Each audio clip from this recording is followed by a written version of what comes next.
पहले के टाइम में 2 मिलिट्री हुआ करती थी, एक मेल मिलिट्री एक फीमेल मिलिट्री, दोनों का अलग अलग काम भी दिया गया था। लेकिन जैसे जैसे टाइम बीतते गया दोनों का रेशियो सेम ही होता गया, 5/5 का रेशियो बन गया। तो इस वजह से वहां के गवर्नमेंट ने डिसाइड किया है मिक्स जेंडर मिलिट्री बेस बनाएंगे। इस चीज का शुरुआत करने के लिए जयजुन को चुना गया था। और अभी वहां एक सीनियर उसे बोल रहा था कि तुमने ये तो सुना ही होगा मिक्स जेंडर मिलिट्री बेस के बारे में। तो जयजुन बोलता है कि हाँ मैंने सुन रखा है। तो सीनियर बोलता है कि इसके लिए तुम्हें चुना गया है, तुम पहले इंसान होने वाले जो जाओगे एक फीमेल मिलिट्री बेस में और वहां जाके थोड़ा घुलोगे मिलोगे ताकि हम लोग धीरे धीरे इस चीज का शुरुआत कर सके। तो जयजुन मन में सोचने लगता है कि वुमेन मिलिट्री में जाएंगे, किस तरह का जगह होगा, मतलब चारों तरफ लड़कियां भरी होगी, और ये सोच के खुश हुआ जा रहा था। लेकिन तभी सीनियर बोलता है कि अगर तुम्हें नहीं जाना है तो ठीक है, तुम इस चीज के लिए मना कर सकते हो, इसके जगह हम तुम्हें फ्रंट लाइन में भेज देंगे। और फ्रंट लाइन जहां पे अधिकतर गोलियां चलती रहती है और काफी ज्यादा बर्फीला जगह था वो, तो वो सोच रहा था वहां जाना पड़ जाएगा, नहीं उस जगह तो जाएंगे, फीमेल मिलिट्री बेस ही चले जाते हैं। तो वो बोलता है ठीक है हम चले जाएंगे, हमको कोई दिक्कत नहीं, खुश है कि हम पहला इंसान होने जा रहे हैं जो कि फीमेल मिलिट्री में जाएंगे, इस चीज का शुरुआत करेंगे। तो वो ये बोल के वहां से चला जाता है। और एक सीनियर आता है जो बोलता है इस काम के लिए इस लड़के को चुनना ठीक रहेगा कि लड़के ज्यादा परेशानियां नहीं क्रिएट करते हैं, ये ठीक है वहां शांत रहेगा, घुल मिल जाएगा। दूसरा सीनियर बोलता है हाँ लेकिन इस तरह के लड़के थोड़े ठरकी मिजाज के होते तो ये कुछ कर ना दे। ये बोलता है नहीं कुछ करेगा नहीं और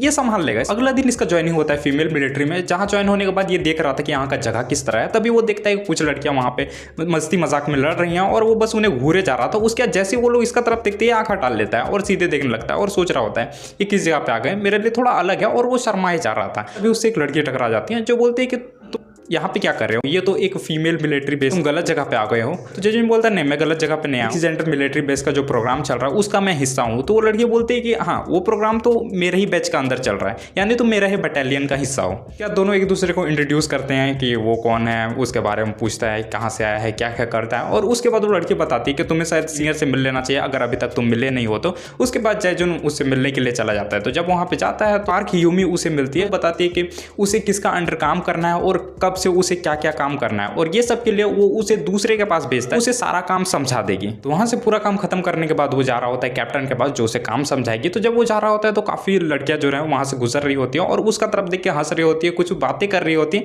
और ये सोच रहा है कि हम किस जगह पे आके फंस गए, गलत जगह तो नहीं आ गए। ऐसा लग रहा है कि हम एक जू का बंदर है जो सब लोग देखे जा रहा है और हंसे जा रहा है। और ये सब सोचते सोचते वो सीधे पहुंचता है कैप्टन को रूम में। तो जैसे एंटर हो रहा होता है कैप्टन उसका नाम लेके बोलती है कि जयजुन तुम आ गए, अच्छा ठीक है चलो आओ यहाँ पे। ली सुना उसके बाद उसका थोड़ा इंट्रोडक्शन लेती है, उसके बाद उसे काम समझाती है कि उसे क्या क्या यहाँ पे रह के करना पड़ेगा। और ली सुना देख रही होती है कि काफी ज्यादा मस्कुलर है, तो पूछती है कि क्या तुम जिम करते हो। तो जयजुन बताता है कि हाँ हम जिम भी करते हैं, मेरा फेवरेट है पुलअप, हम सॉकर भी खेलते हैं, तुम कितने डंबल उठा लेते हो इसलिए तुम्हारा आर्म मजबूत है। और उसे चिपकते जा रहे थे, उसका हाथ उछल रहे थे, और यहाँ जयजुन शर्मा रहा है कि नहीं अब इतना भी कुछ खास नहीं, और वो तारीफ करते जा रही है। और उसके बाद वो बोलती है कि अगर तुम इतना ही अच्छा जिम करते हो तो मुझे भी जिम पसंद है, तो हम लोग ट्रेनिंग के बाद उसके बाद हम लोग जिम जा सकते हैं, क्या तुम मेरे साथ जाना चाहोगे। तो जयजुन मान जाता है कि ठीक है ट्रेनिंग के बाद चलते हैं। तो जो न्यू ज्वाइन हुए थे वो लोग आर्मी में, तो वो लोग को ट्रेनिंग दिया करता है एक्सरसाइज के बारे में। और जयजुन ग्राउंड जाते जाते सोच रहा था ये ट्रेनिंग कितना ज्यादा बेकार होता है, क्यों करना पड़ता है ये सब। और जैसा कि मेल मिलिट्री बेस में हुआ करता था शायद यहाँ भी वही सब होगा, करना तो पड़ेगा क्योंकि यही काम है उसका। ये सब सोचते सोचते जब वहाँ पहुंचता है तब वहाँ देखते हैं ली सुना पहले से ट्रेनिंग करा रही होती है बाकी सबको। ली सुना जयजुन को बोलती है कि तुम चीजों को अच्छी तरह से देख लो,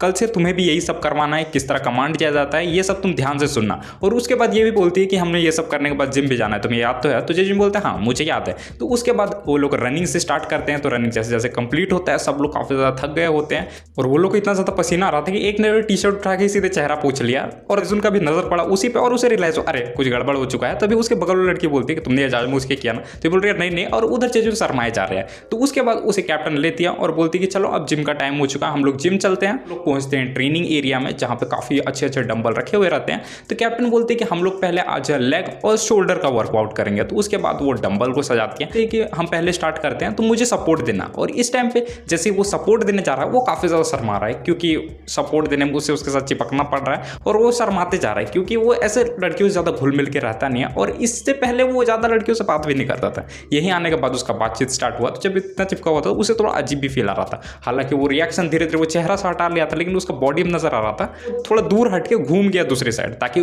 कैप्टन को पता ना चले कि आखिर हुआ क्या है। तो उसके बाद कैप्टन बोलती है तुम उस तरफ क्यों मुड़े हो, तो बोल देता है कि उसके आंख में कुछ चला गया जिसका वजह से वो घुमा हुआ है और झूठ मूठ का आंख को साफ कर रहा था। तो कैप्टन बोलती है हम तुम्हारा मदद करते हैं आंख को साफ करने में। उसके बाद वो फूक रही होती है आंख को और तभी भी कैप्टन का नजर इधर उधर घूम रहा था और शर्माया जा रहा था, लेकिन आंख का धूल हटता है या फिर वो बोल देता है ये धूल हट गया है। तो अब कैप्टन बोलती है कि तुम्हारा चांस है, चलो तुम ट्राई करो, हम तुम्हें सपोर्ट देते हैं। ऐसे वो स्टार्ट किया। स्टार्टिंग में तो ठीक हो रहा था क्योंकि उस टाइम पे उसे सपोर्ट नहीं मिल रहा था और वो इतना ताकतवर था, लेकिन बाद में उसे कैप्टन सपोर्ट देने लगे जिसका जरूरत उसे नहीं था। लेकिन सपोर्ट पाने के बाद वो शर्माने लगा और थोड़ा सा नर्वस हो गया जिसका वजह से वो ठीक से उठा भी नहीं पा रहा। ज्यादा सपोर्ट देने के चक्कर में कैप्टन और भी चिपके जा रही है और ये और शर्माते जा रहा है। बोला कि बस आज के लिए इतना काफी है। तो कैप्टन बोलती है तुम दिखने में काफी ज्यादा ताकतवर है लेकिन तुमने इतना ज्यादा कम क्यों किया। जैजुन बोलता है इतना काफी है, मैंने भी काफी ज्यादा मेहनत किया था और वेट वेट साफ करती है। उसके बाद जैजुन को इन्वाइट करती है मील के लिए, रात का डिनर क्या वो लोग साथ कर सकते हैं। तो जैजुन पहले तो थोड़ा हिचकिचाता है लेकिन वो फिर मान जाता है कि हाँ उसका कोई प्लान भी नहीं है रात का, तो वो डिनर कर ही सकता है। तो वो लोग पहुंचते हैं एडमिनिस्ट्रेशन ऑफिस जहाँ पे जैजुन का काम रहता है। वो काम मन लगा के किए जा रहा था और उसके बगल में और एक लड़की रहती है जो उसे घूरे जा रहे थे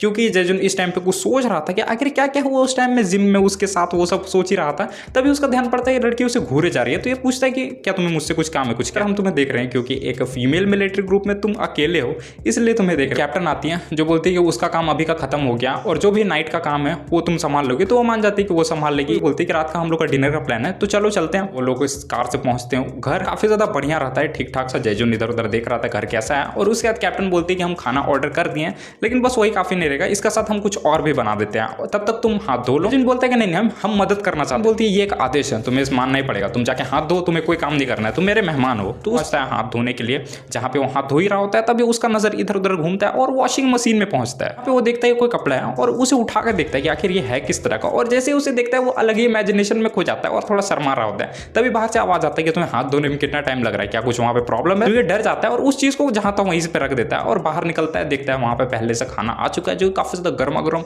और मस्त है। तो दोनों बस बैठे ही होते हैं। तभी कैप्टन बोलती है कि इस खाने के साथ और कुछ भी होता मजा आता है। जैजुन को पूछती है क्या तुम ड्रिंक करते हो, तो जैजुन बोलता है हाँ करते हैं, इसके साथ और कोई ड्रिंक होगा तो मजा आ जाएगा। उसके बाद कैप्टन को एक ड्रिंक लेके आती है जो रखते हैं, धीरे धीरे पीना स्टार्ट करते हैं और खाना भी खाते हैं। एक दो सवाल के बाद ही कैप्टन जैजुन से पूछती है कि तुम काफी ज्यादा अच्छी लड़की हो, क्या तुम्हारा कोई गर्लफ्रेंड नहीं है। तो जैजुन बताता है कि उसका स्टार्टिंग से कोई गर्लफ्रेंड नहीं रहा है, उसने काफी मन लगा के पढ़ाई किया, उसके बाद अभी सोल्जर बना हुआ है तो उसके बीच में उसे टाइम भी नहीं मिला। सेम सवाल जैजुन भी कैप्टन से पूछता है, कोई गर्लफ्रेंड नहीं है। तो गुस्सा हो जाती है और बोलती है नहीं कल ही मेरा ब्रेकअप हुआ है, ज्यादा सैड हो जाती है। तो अब जैजुन सोचता है ये इतना ज़्यादा अच्छा मूवमेंट पे इतना ज़्यादा बेकार सवाल फिर दिमाग में आ कैसे गया, अच्छा मूवमेंट खराब हो गया।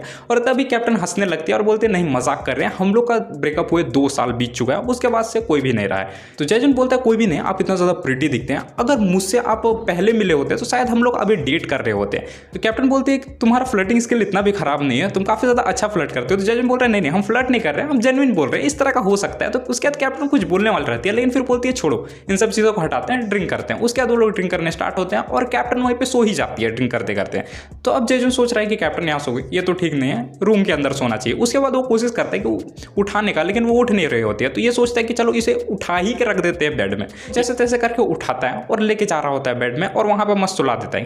कैप्टन को गर्मी लगने लगता है और वो अपना ड्रेस को थोड़ा हटा रही होती है ताकि चैन से सोया जा सके। जैजुन पे देख रहा होता है लेकिन फिर वो सोचता है नहीं अपना अंदर कंट्रोल रखना है, मेरा काम यहाँ पे हो गया, हम चलते हैं यहाँ से। उसके बाद वहां से दरवाजा बंद करके निकल लेता है। उसके बाद कैप्टन धीरे धीरे आंख खोलती है और सोचती है ये लड़का कितना ज़्यादा बुद्धू है, अब इसे इशारा दे रहे थे लेकिन ये कुछ भी नहीं, यानी जो कुछ भी कैप्टन की थी इसको घर पे बुलाना है, ड्रिंक के लिए इनवाइट करना और बाकी सब कुछ, ये सब उसका प्लान था ताकि कुछ हो सके इस टाइम पे, लेकिन कुछ नहीं हुआ। इसको हुए 1 वीक बीत चुका था। अब जैजुन समझ चुका था काम किस तरह करना है तो काफी अच्छा तरह से काम कर रहा था। उसे बोलती है कि लंच का टाइम हो चुका है, हमें जाना होगा, नहीं तो अगर हम लोग लेट से गए तो हमें कम खाना मिलेगा और वो भी जो लोगों ने छाड़ दिया होगा, तो हमें अब चलना चाहिए। तो उसके बाद बोलता है ठीक है, काम लगभग मेरा भी खत्म हो चुका है। उसके बाद वो लोग पहुंचते हैं लंच करने के लिए जहाँ पे जैजुन जा रहा होता है। तभी उसका मुलाकात कैप्टन से होता है काफी दिनों के बाद, जहाँ वो सोच रहा था कहीं कैप्टन को वो सब चीज़ याद तो नहीं कि जब वो बेड पे लेटे हुए थे हम उसे घूरे जा रहे थे, कहीं उसे याद आ गया तो ये काफ़ी ज़्यादा एम्बैरसिंग होगा। लेकिन तब उसको हाय हेलो करती है जिससे वो समझ जाता है कि इसे कुछ भी नहीं पता है। लेकिन जैजुन को क्या पता कि सब कैप्टन का प्लान का ही हिस्सा था। इसे थोड़ा देर बात करने के बाद वो लंच करता है, काफ़ी ज़्यादा शांति से खा रहा होता है और कुछ सोचे जा। तो सुयान पूछती है तुम्हें कोई दिक्कत है क्या यार, तुम्हें कुछ बोलना है, तुम इतना सोच रहे हो खाने से पहले, क्या खाना ठीक नहीं है? तो बोलता है नहीं खाना काफ़ी ज़्यादा बढ़िया है, हम कुछ भी नहीं सोच रहे, बस इस तरह। अगला दिन जहाँ पे जैजुन अच्छी तरह से सब लोगों को ट्रेनिंग दे रहा, घूरे भी जा रहा था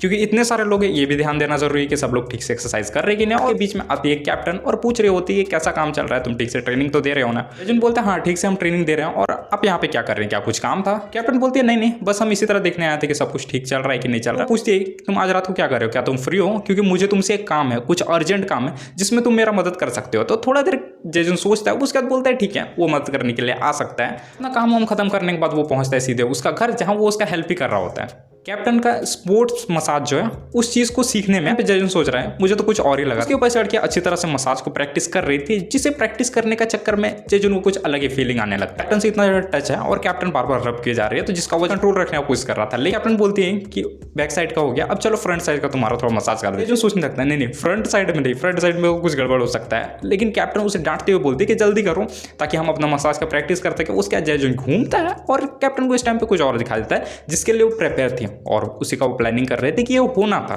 तो कैप्टन बोलते तुम जरा डरो मत, इस चीज को हम संभाल लेंगे, शायद तुम्हारे लिए ये चीज नया हो लेकिन मेरे लिए नहीं। और ये सब खत्म होता है और जेजुन ड्यूटी के टाइम में सो रहा होता है क्योंकि वो रात भर जाग रहा था। सियोन उसे उठाते हुए बोलते हैं कि ड्यूटी पे ध्यान दो, ड्यूटी के टाइम पे तुम सो क्यों रहे हो। जेजुन बोलता है अच्छा ठीक है, हम काम फोकस कर रहे हैं। अभी वहां पे कैप्टन आती है और बोलती है जेजुन लगता है तुम आज रात को ठीक से सोए नहीं, जबकि वो खुद भी नहीं सोई थी, लेकिन अभी वो काफी ज्यादा फ्रेश फील कर रही थी क्योंकि वो मिलिट्री वूमेन है, इस वजह से भी हो सकता है। तो वो जेजुन से पूछती है कि तुमने क्या स्टोरेज एरिया देखा है कि वो किस तरह का है, कितना बड़ा है, क्या क्या सामान वहां पे रखा गया है, क्योंकि अगला काम तुम्हारा वहीं पे होने वाला है। दोपहर में जाना और सब कुछ चेक कर लेना कि कैसे कैसे क्या क्या है, पता कि नहीं उसे स्टोरेज एरिया के बारे में पता नहीं होता। शियोन को बोलती है कि तुम तो जानते हो कहाँ पे, तुम इसे दिखा देना और सब कुछ नोट करवा देना, क्या क्या कितना कितना है, सब कुछ तुम भी देख के आ जाना। जब दोपहर का टाइम होता है, ये लोग सारा काम खत्म करने के बाद स्टोरेज एरिया में पहुंचते हैं जहां सामान को रखा जाता था, क्या क्या कितना कितना सामान है, हर सामान वहां पे अधिकतर अवेलेबल था। जहां पे जाते जाते देखते हैं कि मौसम काफी ज्यादा खराब हो रहा है। तो जेजुन बोलते हैं कि अचानक ऐसे मौसम कैसे खराब हो गया। तो शियोन बोलती है अचानक से होना तो नहीं चाहिए, लेकिन जैसे जैसे वो लोग थोड़ा आगे बढ़ते हैं अचानक से बारिश देने लगता है। तो ये लोग दौड़ने स्टार्ट करते हैं स्टोर रूम की तरफ। वहां पे पहुंचते हैं तब तक वो काफी ज्यादा भीग चुके होते हैं। उन्हें अपना ड्रेस को सूखने के लिए दे देते हैं ताकि वो सूख जाए, और अभी भी काफी ज्यादा बारिश होते जा रहा था। शियोन जेजुन को भी आइडिया दी कि तुम भी अपना थोड़ा ड्रेस सुखा लो। उसके बाद ड्रेस अपना सूखने के लिए दे दिया और इधर शियोन सारा देखने लगे सामान क्या क्या कितना कितना, और सबको नोट करते गए, बताते भी गई क्या क्या सामान कितना किस तरह से नोट किया जाता है, सब कुछ उसको डिटेल में बताती। उसके बाद काम खत्म करने के बाद जैसे वो लोग जा ही रहे होते हैं तभी देखते हैं कि डोर खुल ही नहीं रहा है, डोर लॉक हो चुका है। शियोन बोलती है डोर खराब था, लगता है ये लॉक हो गया, अब ये अंदर से खुल ही नहीं रहा है, क्या किया जाए। तो जेजुन इस टाइम पे टेंशन नहीं लेता, वो खुश था, बोलता है कि टेंशन मत लो, हम लोग बाहर से किसी और को बुला लेंगे, वो हमारा मदद कर देगा, बस एक फोन लगाने का देर है। शियोन बताती है कि नहीं एक दिक्कत है, यहाँ पे तुम्हें नेटवर्क नहीं मिलेगा, कि आसपास कहीं टावर ही नहीं लगा हुआ है। टेंशन में आता है, उसका फोन चेक करता है, सच में नेटवर्क नहीं रहता है। यानी अब वो लोग फोन लगाए तो लगाए कैसे, दोनों यहाँ पे फंस गए हैं। शियोन बोलते हैं कि नहीं मजाक कर रहे, तुम टेंशन मत लो, इसका भी उपाय है मेरे पास। क्योंकि जब हम यहाँ पे आ रहे थे तब एक लड़की वो बता के आए थे कि हम स्टोरेज रूम में जा रहे हैं, हम लोग यहाँ पे अगर ज्यादा देर तक रुकें या फिर शाम तक तो वो ढूंढते ढूंढते यहाँ तक आ ही जाएगी, उसके बाद वो डोर को बाहर से खोल देगी। तो काम हो गया सिंपल तब तक का, लेकिन हम लोग को इंतजार करना पड़ेगा, देर इंतजार करना है। इसलिए शियोन कुछ बैठने के लिए ढूंढने लगती है, जो उसे मिल भी जाता है, दोनों चिल करके बैठे हुए। शियोन भी सोच रही थी कि वो भी कभी एक लड़की के साथ इतना सामने कभी नहीं बैठी और इस तरह बात नहीं की है। तो उसके बाद धीरे धीरे वो लोग में भी बातचीत होना स्टार्ट होता है। शियोन जेजुन से पूछती है क्या तुम्हारा कोई गर्लफ्रेंड है, तो जेजुन बोलता है कि नहीं उसका अभी तक कोई गर्लफ्रेंड नहीं है। तो शियोन बोलते हैं कि मुझे लगता है कि तुम और कैप्टन डेट कर रहे हो क्योंकि तुम लोग एक साथ काफी ज्यादा घूमते हो। तो नहीं हम लोग एक दूसरे को डेट नहीं कर रहे, हम लोग एक साथ इसलिए घूमते हैं क्योंकि मुझे काफी ज्यादा नई नई चीजें सीखनी है यहाँ पे रह के, तो इसलिए मैं उनके साथ घूमता हूँ, और साथ में हम लोग दोनों का अपार्टमेंट में बस अगल बगल में ही है, तो इसलिए हम लोग एक साथ ही जाते आते हैं। जेजुन शियोन से पूछते हैं कि तुम अपने बारे में कुछ बताओ। उसके लाइफ में इतना कुछ है नहीं, उसका हस्बैंड के साथ उसका डिवोर्स हो गया और जो उसका चाइल्ड है वो उसकी फैमिली के साथ रहता है। छुट्टियों में कभी कभी घर भी चले जाती है, लेकिन अधिकतर काम के बाद उसे काम की जगह पे रुकना पसंद है, क्योंकि जो जब अपना रूम जाती है तो वहाँ अकेला अकेला फील करती है। जेजुन बोलता है कि मुझे बीच में बोलने के लिए माफ करना, लेकिन मुझे अभी काफी ज्यादा प्रेशर आ रहा है, यहाँ कोई रेस्ट रूम है तो मुझे बताओ। तो उसके शियोन बोलती है रेस्ट रूम, अच्छा हम कुछ करते हो। उसके शियोन जाती है अंदर से एक हेलमेट लेके आती है,